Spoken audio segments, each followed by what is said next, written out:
Merci. Donc une série de webinaires vont arriver sous des thématiques liées à l'optimisation des processus, et aux digitalisation des processus des industries, notamment pour la présentation de la solution MES, donc la solution de la suite Qualaxy, solution de la société Infodream, donc société française.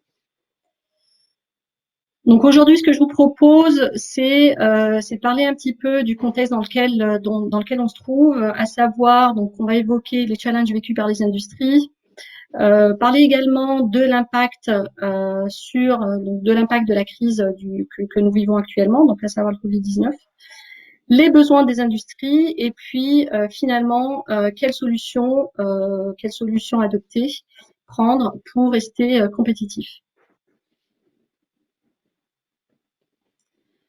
Quelques mots sur Rachida. Donc, je suis Rachida Milferat, comme l'introduisait Ahmed. Je suis donc consultante formatrice. La quasi-totalité de mon expérience a été réalisée chez des éditeurs de logiciels. Donc, j'ai beaucoup travaillé autour des fonctions de développement de logiciels. Ma principale expérience est autour des statistiques appliquées à la qualité de la production. J'anime également depuis un certain temps des ateliers autour de la gestion de projets agiles et notamment la mise en place de la méthodologie Scrum. Quelques références, donc vous les avez à l'écran, donc des clients, des entreprises, des industries que j'ai accompagnés pour la mise en place de leur système de la gestion de la qualité de la production. Donc, pour commencer, quels sont les challenges finalement vécus par les industries? L'une des hantises de tout chef d'entreprise ou de tout chef de projet est de ne pas trouver d'équilibre entre les 4 contraintes du triangle d'or. Les dégâts pouvant être humains, c'est-à-dire finalement une non-satisfaction du client ou la démotivation des équipes. Elles peuvent être également matérielles, donc des pertes financières par exemple. Le cas est bien entendu accentué durant cette crise que nous traversons, la crise du Covid, avec des plannings complètement donc déstabilisés. Sur cette partie-là, donc la contrainte du planning. Qu'en est-il? Donc, parmi les challenges qui sont vécus par les industries, on a le suivi du marché. Le suivi du marché, c'est finalement qu'en est-il du suivi du marché? Parmi les difficultés des entreprises et de se positionner dans le marché local, régional ou mondial en fonction de ses objectifs, afin de proposer des produits concurrentiels et qui répondent aux besoins du client. Plus une entreprise réussit, plus ses concurrents la remarquent et parfois arrivent à réagir. Aussi, des clients fidèles peuvent rapidement trouver d'autres fournisseurs ou providers qui proposent une meilleure offre. On le voit facilement avec les opérateurs téléphoniques. Planification à l'avance, le plan qui vous convenait il y a un certain temps peut ne plus convenir maintenant. Pourquoi? Eh bien, tout simplement, les conditions du marché changent constamment. La stratégie de l'entreprise doit finalement évoluer, elle aussi, pour correspondre au changement de situation. Un troisième challenge qui est la résolution de problèmes. Donc, beaucoup d'entreprises sont plutôt dans un mode curatif et non préventif, et donc on verra finalement quelle solution à ce point-là. Donc, elles sont en mode curatif et non préventif. Elles passent le plus clair de leur temps à résoudre les problèmes. Et donc, finalement, il est impensable d'être dans un mode de crise perpétuelle. On peut se dire, allez, on passe une crise pendant un certain temps, mais pas de manière continue. Un autre challenge que je répertorie ici, ce sont les compétences et les attitudes. Donc là, on parle plutôt de l'humain, aussi de l'humain. Donc, entre faire évoluer les compétences internes ou déléguer les responsabilités, ce qui permettrait de faire évoluer certains employés, On se pose la question également de faire appel à des compétences externes de manière momentanée. Et ce qu'on peut se poser aussi comme question, finalement, est-ce qu'il est intéressant de freiner l'esprit d'entrepreneuriat que peut avoir certains employés? Parfois, le manque d'écoute du management face à la demande et aux besoins d'évolution de certains. On peut retrouver également ce point-là. Un autre challenge qui n'est pas qui comment dire est plutôt un point crucial, c'est la conduite du changement. Donc là, pareil, hein, donc dans un environnement perpétuel mouvement, le changement n'est pas souvent bien accueilli. Plusieurs raisons à cela. On va retrouver des directions qui ne se préparent pas assez bien, parfois pas très convaincues elles-mêmes, et des employés ne souhaitent pas sortir de leur zone de confort.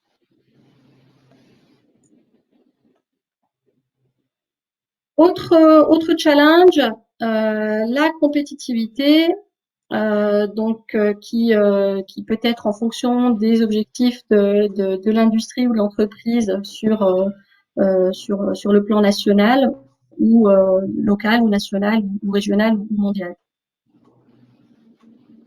Pareil, donc là, la compétitivité prix, on propose peut-être une bonne palette de produits, de bons produits, sauf qu'on n'est peut-être pas assez compétitif au niveau tarif. Et un autre point, un autre challenge qui est la capacité de production. Peut-être, dans certains cas, on retrouve une insuffisance pour certains domaines, ce qui a pour conséquence l'import de produits finis, semi-finis ou alors des composants. Maintenant, discutons un petit peu de l'impact de la crise du Covid. Donc, nous vivons depuis quelques mois. Les conséquences, un des impacts, c'est qu'on a des conséquences incertaines. Si l'on fait le parallèle avec la crise économique de 2008, certaines entreprises ont mis la clé sous la porte, d'autres ont intégré des groupes donc les plus solides, celles s'étant adaptées rapidement et qui le pouvaient bien entendu, avec par exemple la mise en place de plans de chômage partiel. Donc c'est ces entreprises-là qui ont survécu. Deuxième impact, une baisse de la consommation. Donc, donc les entreprises sont frileuses du fait d'un lendemain incertain. Les consommateurs freinent également leur consommation. Troisième impact relevé ici, c'est la baisse des liquidités. Donc, l'investissement qui va être forcément ralenti lors de la reprise. Donc, pas d'entrée d'argent équivaut à pas d'investissement possible. Autre impact, ou en tout cas une des choses à laquelle on retrouvera, peut-être pas pour toutes les industries, mais des aides apportées aux différents secteurs, notamment soit par les régions, soit par l'État. Pour faire face à la crise, qu'est-ce qu'on constate? On constate qu'on a une émergence de belles initiatives. On l'a vu pour certaines startups ou certaines universités. Par exemple, on a eu la fabrication de respirateurs artificiels ou la fabrication de gel hydroalcoolique. Et puis, pour faire face à la crise, un des éléments qu'on a vu par exemple ici en France, c'est le détournement des moyens de production. Par exemple, ceux de l'industrie automobile. Donc, on a vu des constructeurs automobiles et des équipementiers automobiles détourner leurs moyens de production pour faire face pour produire des éléments dont on a besoin, dont on a eu besoin et qu'on continue d'avoir besoin.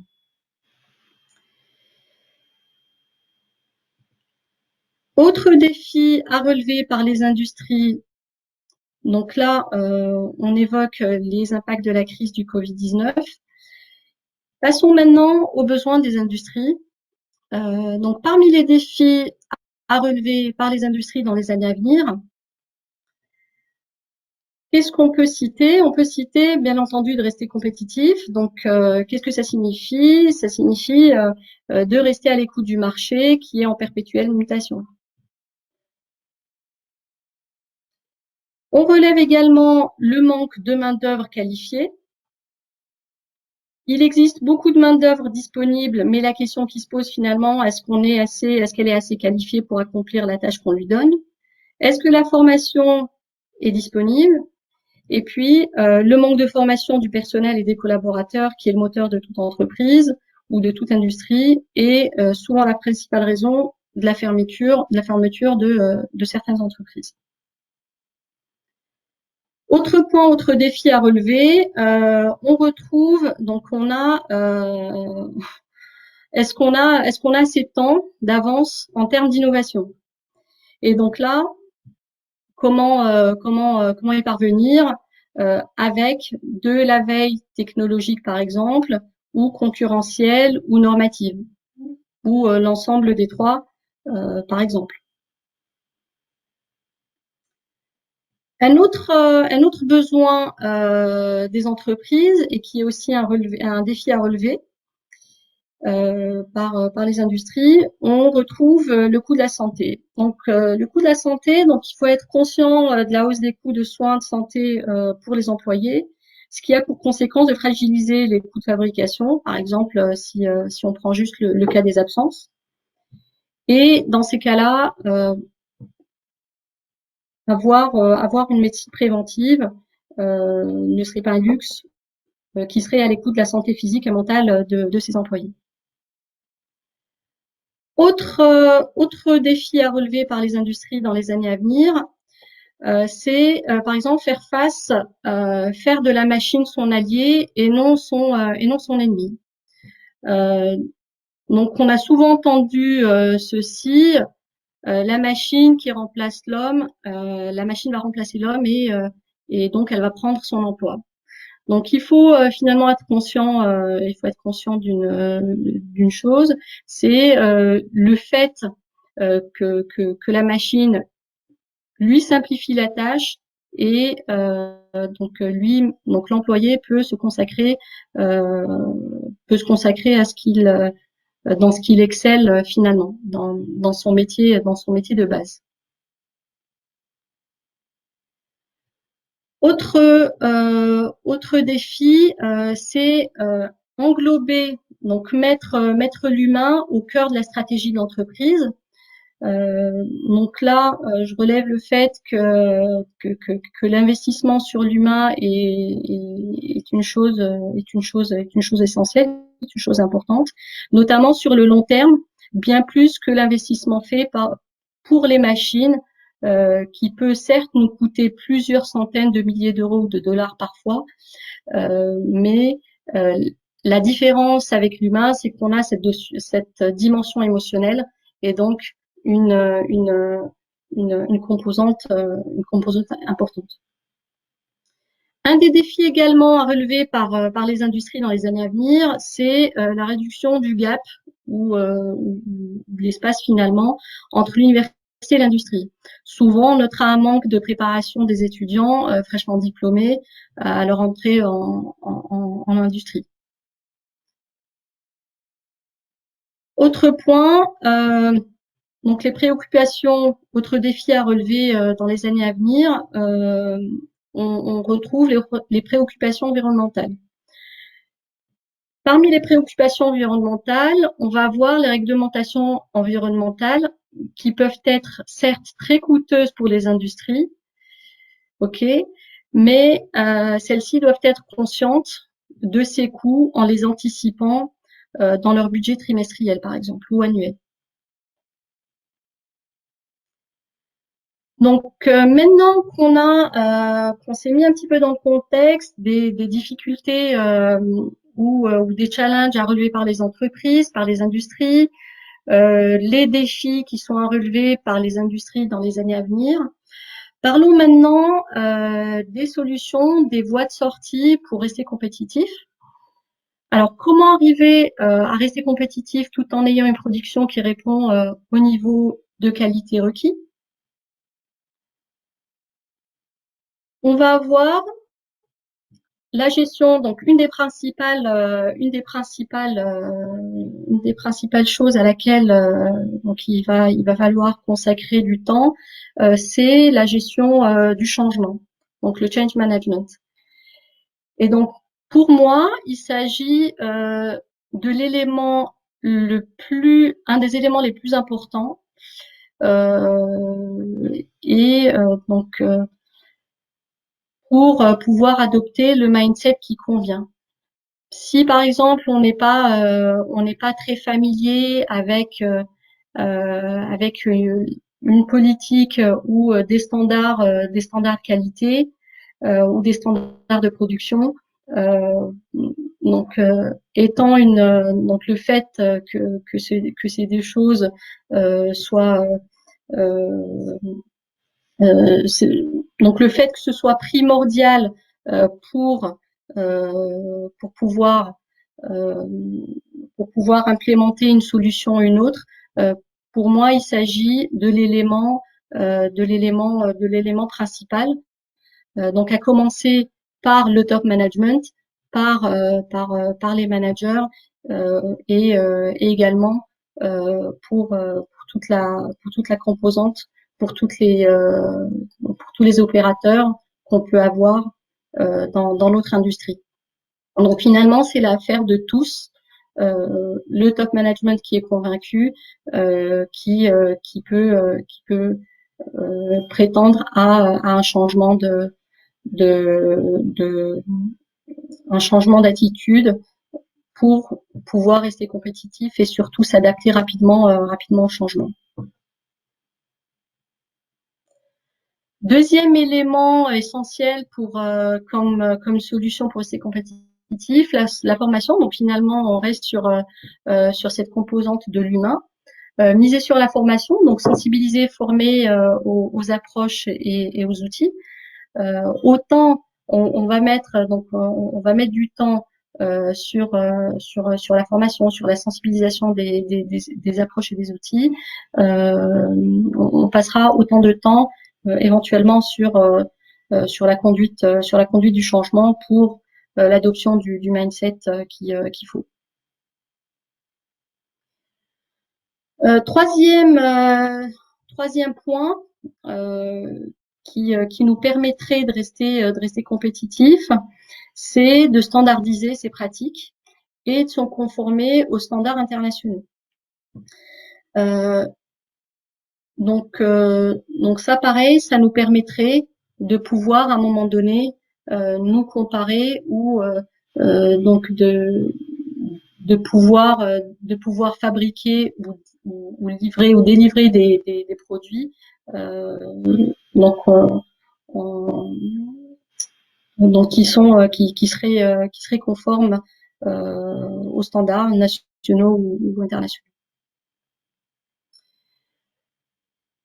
Donc toujours dans donc quelle solution pour rester compétitif? Avant d'aborder euh, la notion d'industrie 4.0, je voudrais vous présenter un petit peu l'évolution donc dont beaucoup d'entre vous connaissent.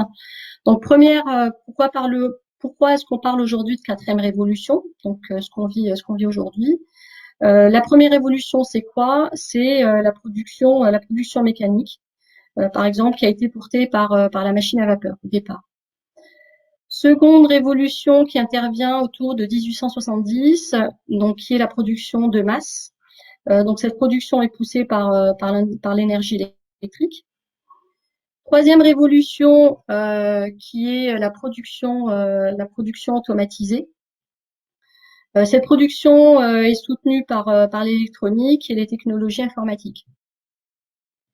Et puis, donc, ce qu'on vit, ce qu'on vit aujourd'hui, qui est la quatrième révolution, euh, on a introduit des nouvelles technologies, et la production est poussée par l'IoT notamment, donc l'Internet des objets, l'intelligence artificielle, par exemple, le cloud, et les big data, etc. Donc on a beaucoup d'autres éléments qui interviennent sur ce qu'on vit aujourd'hui et ce qu'on appelle la quatrième révolution.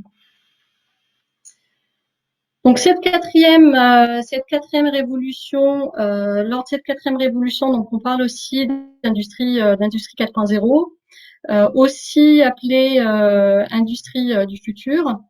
Donc au départ, l'objectif posé par le gouvernement allemand en 2011, c'était de définir les paramètres pouvant positionner le secteur manufacturier allemand comme le plus performant en matière de productivité et de flexibilité. Et au Canada, plus particulièrement au Québec, les résultats de cette démarche ont conduit à la naissance du concept de l'industrie 4.0. Donc l'industrie 4.0, donc qu'est-ce que ça signifie? Qu'est-ce qu'on y fait? Donc ce que je disais sur la slide d'avant, c'est justement donc il y a beaucoup de technologies qui intervient sur l'industrie actuelle, sur l'industrie 4.0, notamment la digitalisation de l'usine, et donc qui signifie la numérisation des process de l'usine, de l'industrie. On a également la personnalisation de la production. L'usine du futur est capable, donc avec tous les éléments dont on a parlé précédemment, est capable de s'adapter facilement au changement, d'où l'appellation de smart factory.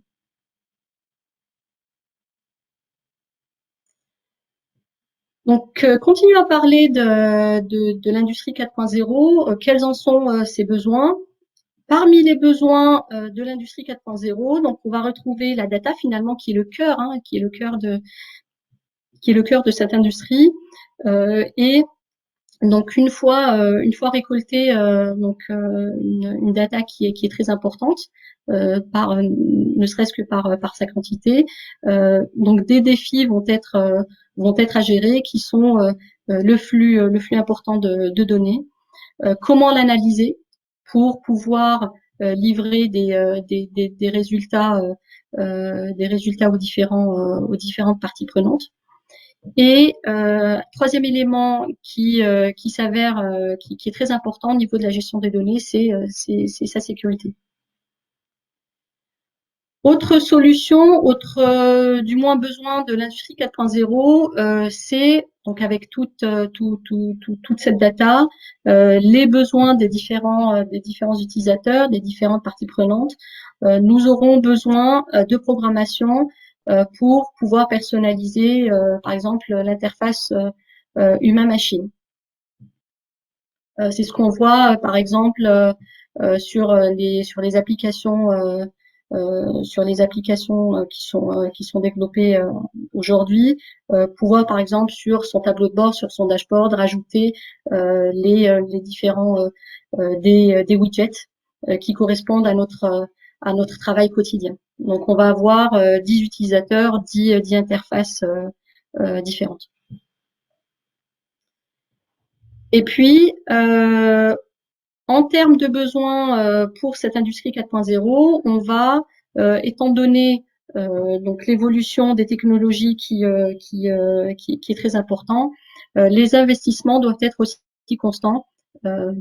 Certaines études donnent 10% environ du chiffre d'affaires. Certains parlent de 7, certains parlent de 8, certains parlent de 12. Voilà, donc on est autour de 10%. Comment atteindre cette excellence opérationnelle? Parmi les voies, parmi les solutions pour atteindre l'excellence opérationnelle, on va penser à la mise en place, à s'outiller donc d'un MES. Donc Sylvie en parlera plus en détail dans quelques minutes. Donc, elle expliquera également comment se situe le MES dans le système d'information d'entreprise. Pour atteindre également l'excellence, donc cela nécessite quoi? Cela nécessite une mise en place, une mise en service rapide. Et donc l'outil choisi devra s'adapter à la souplesse et à la réactivité attendue par les industries et leurs clients. Donc je termine ma présentation. Je souhaiterais maintenant passer la main à Sylvie, donc qui va nous parler de sa donc de la solution de la suite Qualaxy. Donc la solution MES de Infodream. Juste quelques petits mots avant de passer la main à Sylvie. Je souhaiterais juste évoquer un point sur le fait donc BMC Vision, donc qui se présentera, je pense, plus en détail à la fin de ce webinaire. Donc BMC Vision, qui est un partenaire donc algérien, qui permet à Infodream de pouvoir intégrer sa solution MES en Algérie et ailleurs. Eh bien, bonjour à tous. Donc, effectivement, je vais vous présenter la solution Suite Qualaxy. Donc, petite introduction par rapport à la société Infodream pour vous la présenter également. Donc, nous sommes éditeurs, intégrateurs de la solution Suite Qualaxy. Ça veut dire que nous développons nous-mêmes la solution et nous l'intégrons, c'est-à-dire que nous venons chez vous pour faire le déploiement, l'implantation et le déploiement de la solution. Nous sommes sur la carte que vous voyez affichée, la carte du monde. Nous sommes situés en France à Aix-les-Bains et c'est là où il y a toute notre équipe de développement et notre siège. Nous avons 2 filiales technico-commerciales, une au Royaume-Uni, l'autre aux États-Unis. Et les points jaunes que vous voyez, ce sont la localisation de nos clients. Donc, on en a beaucoup en Europe, et également dans les pays du Maghreb, et puis en Amérique également. On nous a emmenés un petit peu en Asie, mais aujourd'hui, ce n'est pas notre destination première, en tout cas pas immédiate, pas dans l'immédiat. Voici les clients que nous avons installés avec la suite logicielle. Donc, ceci pour dire que nous couvrons tous les domaines et secteurs d'activité. Pourquoi? Parce que la solution Infodream est une solution packagée qui est donc c'est un ensemble de modules que vous avez à disposition, que vous allez paramétrer et configurer selon votre organisation, selon vos métiers, puisque dans chacune des industries, vous avez souvent plusieurs métiers à suivre au niveau de l'atelier. Donc, pas mal de choses au niveau de l'aéronautique, de l'automobile, de la défense, les autres industries que vous pouvez voir ici, hein, les stylos Bic ou les fers à repasser Scalor ou les poêles Seb aussi, tout ça. Vous êtes également dans le médical et dans le décolletage de précision avec l'horlogerie. Notre solution logicielle, c'est une solution qui est faite pour l'atelier, qui est pensée pour l'humain, effectivement, avec des interfaces qui sont les plus faciles possibles pour les utilisateurs, qui vont vous permettre de piloter votre fabrication par la qualité, qui vont vous permettre également de stabiliser toute votre production, quelles que soient les machines sur lesquelles vous travaillez, quels que soient les hommes et les femmes qui travaillent également sur les postes de travail, la possibilité d'avoir la traçabilité totale de tout ce qui se passe en atelier, puisque c'est quelque chose qui est demandé également, de récupérer un grand nombre d'informations pour assurer la continuité numérique. Et c'est bien ça l'industrie 4.0, c'est d'arriver à assurer cette continuité numérique, quels que soient les processus, les instruments de travail, les outillages, les personnes, les modes opératoires, les dossiers de fabrication que vous avez à réaliser. Donc, comment est-ce que quelle est la philosophie de notre logiciel? Donc, nous situons le MES entre le RP ou tout outil de gestion, hein, que ce soit des gestions de maintenance, des gestions d'articles, des gestions, justement la gestion comme le RP, et puis l'atelier où là on a des processus, où on a des machines-outils, où on a des machines tridim, où on a des bancs d'essai, où on a des fours, où, tout un ensemble, tout un panel en fait d'outils, et récupérer toute cette information pour assurer cette traçabilité et cette continuité. L'essentiel, c'est de savoir repérer qui fait quoi, quand et où pour donner la bonne information au bon moment, que ce soit au manager, que ce soit à l'opérateur au poste, qu'il ait toujours la bonne information au bon moment pour ne pas se tromper et stabiliser tout le processus. C'est pour ça que nous avons l'habitude de dire que le MES est le chef d'orchestre de votre atelier et établit la synchronisation également avec votre outil de gestion qu'est le RP. Une autre planche qui permet d'illustrer ce que je viens de dire, la bande bleue, c'est la bande MES. Donc, le RP, par exemple, va envoyer au MES les ordres de fabrication, les runs, les work orders, les lots, tous les mots sont possibles, pour réaliser les tâches. Et ensuite, le MES va prendre en charge ces ordres de fabrication et il va y avoir une continuité. On va passer d'un poste de travail à un autre. On va voir évoluer cet ordre de fabrication et à chaque étape, on va renvoyer les informations à l'ERP pour qu'il y ait une synchronisation complète, que l'ERP puisse également savoir où en est l'ordre de fabrication, également le nombre de pièces au niveau du volume, les quantités de pièces bonnes qui ont été fabriquées, les quantités de pièces aussi qui sont à retoucher ou à rebuter. Donc, tout ça, ça va être mis en place. Donc, ces flèches que nous voyons là, WO pour Work Order, et ici, à chaque fin d'opération, on a les non-conformités NC et les durées, les temps réellement passés, puisque dans l'ERP, vous avez les temps cibles, mais les temps factuels, vous les avez ici au niveau de l'atelier. Et pour alimenter ce MES, eh ben, vous avez les opérateurs qui vont pouvoir faire des checks, qui vont pouvoir saisir des mesures, qui vont contrôler les défauts des pièces. On peut récupérer des informations en provenance d'automates qui ont déjà des bases de données, donc on va récupérer les infos. On va également passer la main à des systèmes métiers qui sont autonomes chez vous.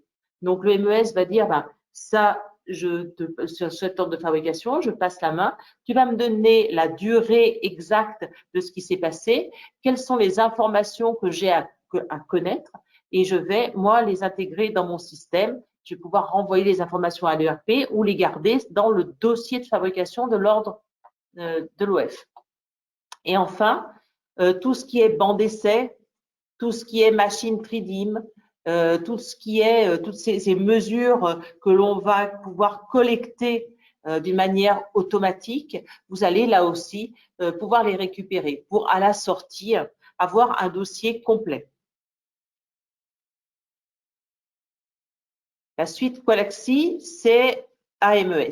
Donc, le MES va se baser sur l'ISA 95. Nous répondons à des normes. Les normes qui sont des normes qualité que l'on va retrouver dans cette brique, des normes sur les processus de fabrication, donc sur les dossiers de fabrication, toutes les traçabilités qu'on va pouvoir avoir, la gestion des ressources, etc. Donc, toutes ces briques, on pourra les voir un peu plus tard avec Rachida qui, comme elle vous l'a dit, va faire des sessions de webinaire au fil de l'eau. Et on montrera de manière détaillée. L'important à retenir, c'est que le MES, c'est récupérer toutes ces datas pour les restituer ensuite sous forme de KPI, analyse des performances ou tableau aussi pour savoir où en sont les ordres de fabrication, quels sont les points de blocage, quels sont au contraire la fluidité de votre processus pour pouvoir intervenir au plus tôt et ne pas être bloqué ou anticiper les aléas ou les dérives qui peuvent exister dans une production. Donc, tout est connecté pour pouvoir répondre au mieux et vous aider à l'aide à la décision. C'est vraiment ça l'intérêt d'avoir ce type de logiciel. Au niveau des différents modules, quels sont les principaux modules de la suite? Eh bien là, on a modélisé une entreprise. Vous avez le camion qui arrive et qui va vous livrer des composants, de la matière première en fonction de l'industrie pour laquelle vous travaillez. À ce moment-là, vous allez faire vous-même des contrôles d'entrée. On appelle ça aussi des contrôles fournisseurs. Vous allez accepter ou refuser les lots qui sont acheminés chez vous.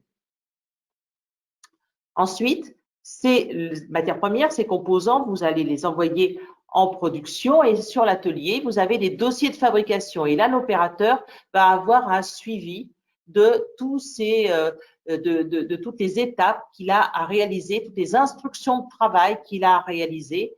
Et il va avoir devant lui, numériquement, les fiches suiveuses, les fiches de fabrication, mais également les autocontrôles qu'ils auront à réaliser au poste pour avoir les alertes temps réel. L'idée, c'est bien d'avoir du temps réel en permanence sur les dérives qui sont constatées. Là également, si on a une non-conformité, de pouvoir envoyer une notification, un SMS, un mail, il y a toutes sortes de possibilités à la personne habilitée pour pouvoir venir dépanner, le cas échéant, la personne au poste. Enfin, puisqu'on a capitalisé un grand nombre d'informations, toutes ces informations vont se retrouver dans un dashboard qui va vous permettre d'avoir le management de la performance avec une météo qui va vous indiquer si vos indicateurs, vos KPI ont évolué dans le bon sens ou un petit peu reculé par rapport au mois précédent, par exemple. Également, pour l'utilisateur, du reporting, donc l'utilisateur, pour le client, du reporting, un reporting personnalisé vers le client, un reporting interne aussi pour vous. Donc, vous avez la possibilité de personnaliser les envois de fichiers ou les informations que vous voulez envoyer à vos clients en l'occurrence. Cette suite Qualaxy, elle est utilisée sur différents médias. Ça peut être un ordinateur, ça peut être une tablette, ça peut être un smartphone et différents systèmes d'exploitation. Donc là aussi, une très grande souplesse.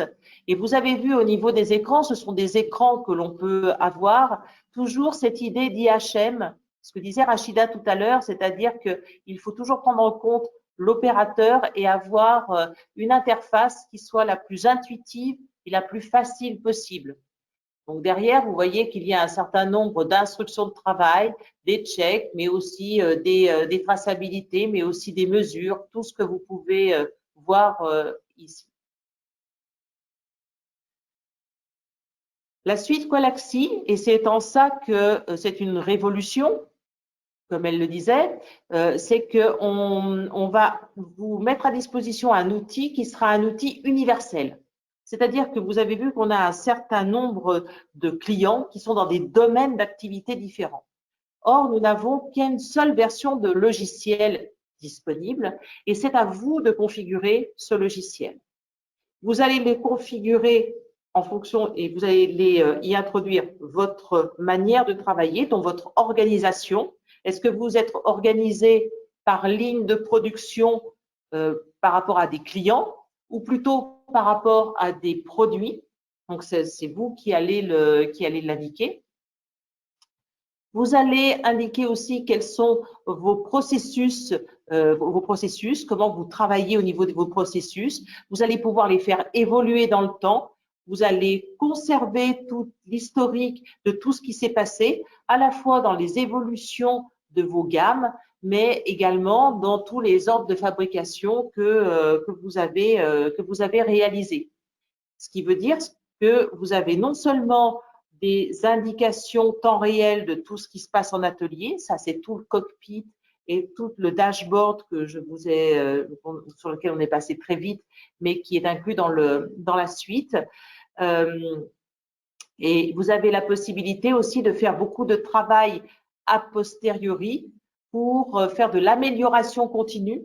Donc, travailler sur les aléas, les problèmes, les causes racines et retrouver les causes racines des perturbations ou des dérives que vous avez, des non-conformités que vous avez pu voir, constater.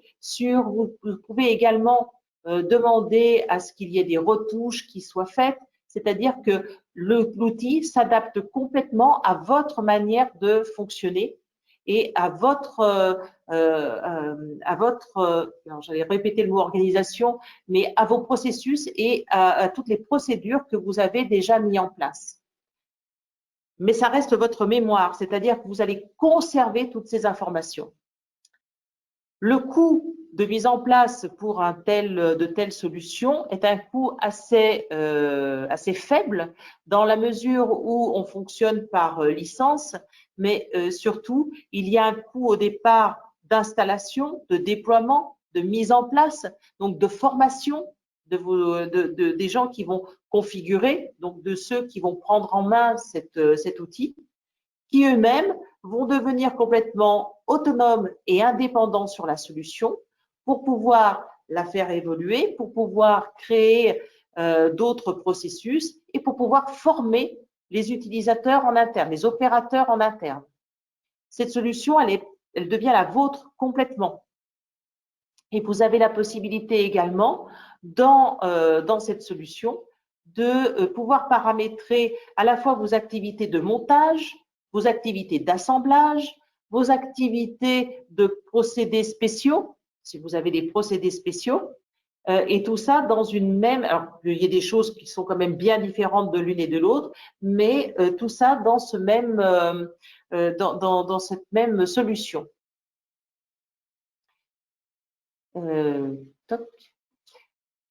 Donc, l'installation, elle est très rapide, la solution étant prête à l'emploi. Il n'y a qu'à répondre à des questions, il y a à rentrer vos processus, évolutifs, comme je vous le disais, ergonomiques et très facile à prendre en main puisqu'au niveau des opérateurs, c'est immédiat ou 1 heure de formation, être avec eux, les accompagner au début. Donc, un outil, quand vous le mettez entre les mains des opérateurs, il y a une appropriation qui est très rapide. Et ce qui est difficile dans un projet de digitalisation, donc on va passer du tout ou rien, du papier au logiciel, c'est que la conduite du changement va se faire d'une manière presque naturelle, puisqu'on va y retrouver dans cet outil au niveau des interfaces les plans. Si vous avez des plans au poste, vous allez pouvoir leur mettre les plans. Les fiches d'instruction que vous avez déjà, vous allez les retrouver et vous allez pouvoir les faire afficher comme elles étaient. Vous pouvez rajouter des vidéos, vous pouvez ajouter des photos, vous pouvez ajouter des PDF 3D, tout un tas de médias qui vont aider encore plus les opérateurs dans ce qu'ils ont à réaliser. Si vous avez des processus très automatisés, on va récupérer les informations directement de vos machines et de vos automates. Et l'intérêt, c'est d'avoir les KPI et l'évolution des OF qui arrivent automatiquement à l'écran. InfoDream, c'est aussi, comme nous sommes éditeurs intégrateurs, c'est aussi le support. Donc, nous sommes là pour vous répondre très rapidement, avec une amplitude fonctionnelle aussi très rapide, importante, puisque nous répondons aux problématiques de comment j'utilise telle fonction et on vous redonne le mode opératoire, ou également à l'interprétation des résultats, ou également si vous avez quelques soucis informatiques, on saura répondre à ces soucis-là. Voilà, on peut faire de la prise de main à distance, du téléphone, donc on n'est pas très loin, on a 1 heure de décalage, c'est tout au niveau horaire, donc il n'y a pas tellement de problème là-dessus. Et nous, le logiciel est comme nous-mêmes multilingue, donc français, anglais, allemand, espagnol. Voilà, ce sont les langues qui sont parlées ici. Le logiciel est traduit en plus de langues que ça, mais vous avez tout ça à disposition. Je finis parce que l'objet, c'était vraiment de vous faire une présentation générale aller vers une production de meilleure qualité.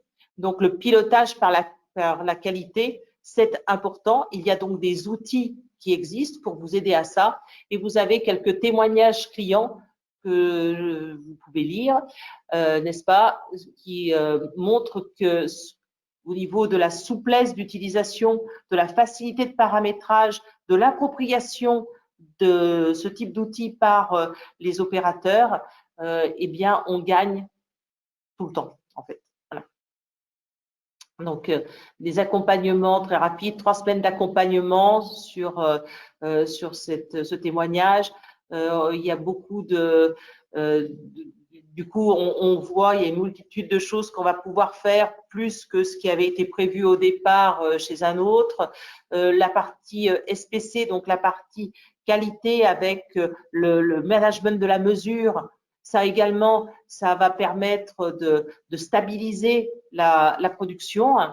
Mais la maîtrise statistique des procédés, c'est aussi une démarche. Donc, il y a un accompagnement au départ pour pouvoir le mettre en place.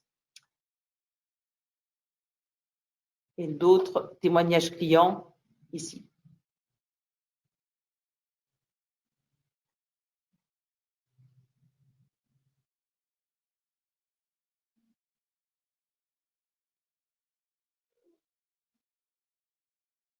Voilà, vous retrouvez tout ça sur notre site. Et là, je vous ai brossé un rapide aperçu de ce qu'est la suite Colaxi. Je pourrais répondre à vos questions si vous en avez. Je passe la main à Ahmed.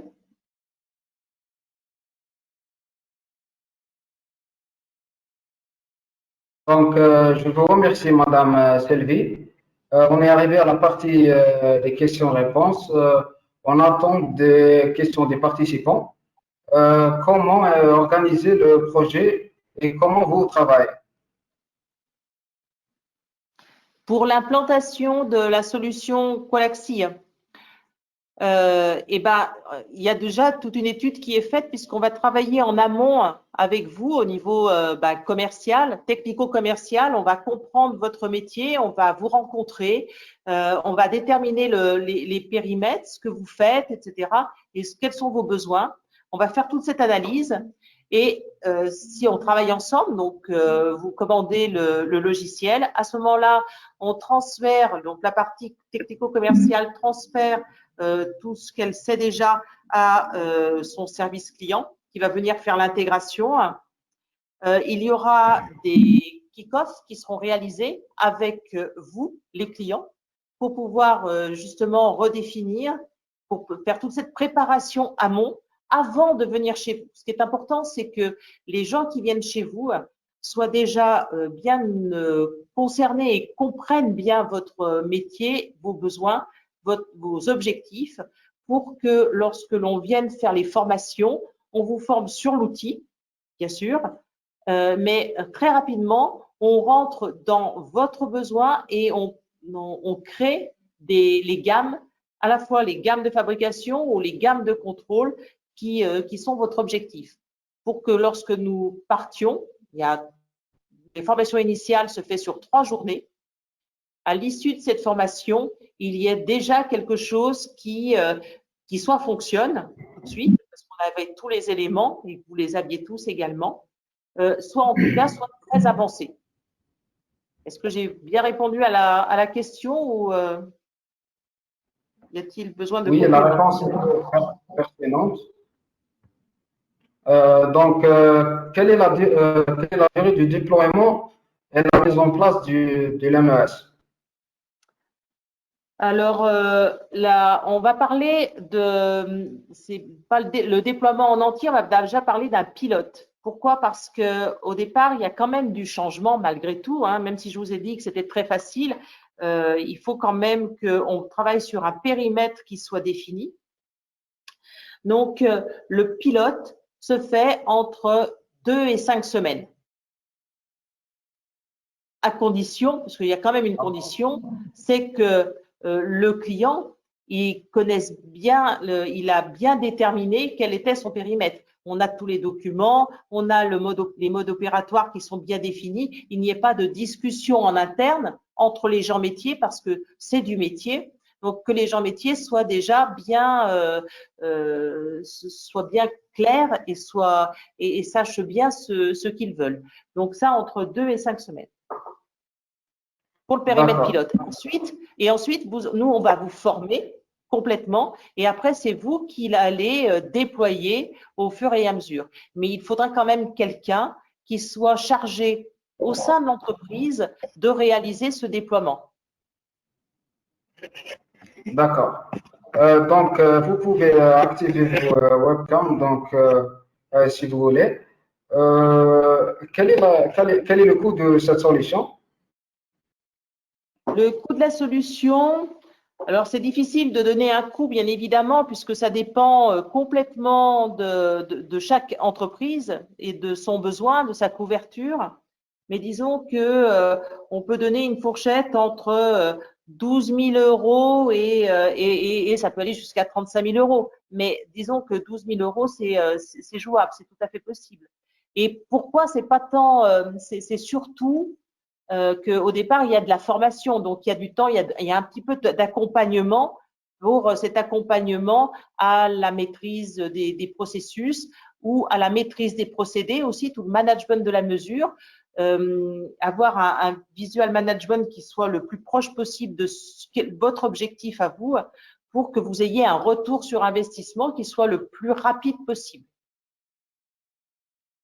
D'accord. Donc, on a une question. Est-ce que le MES est intégré à l'ERP ou bien peut le faire sans ERP?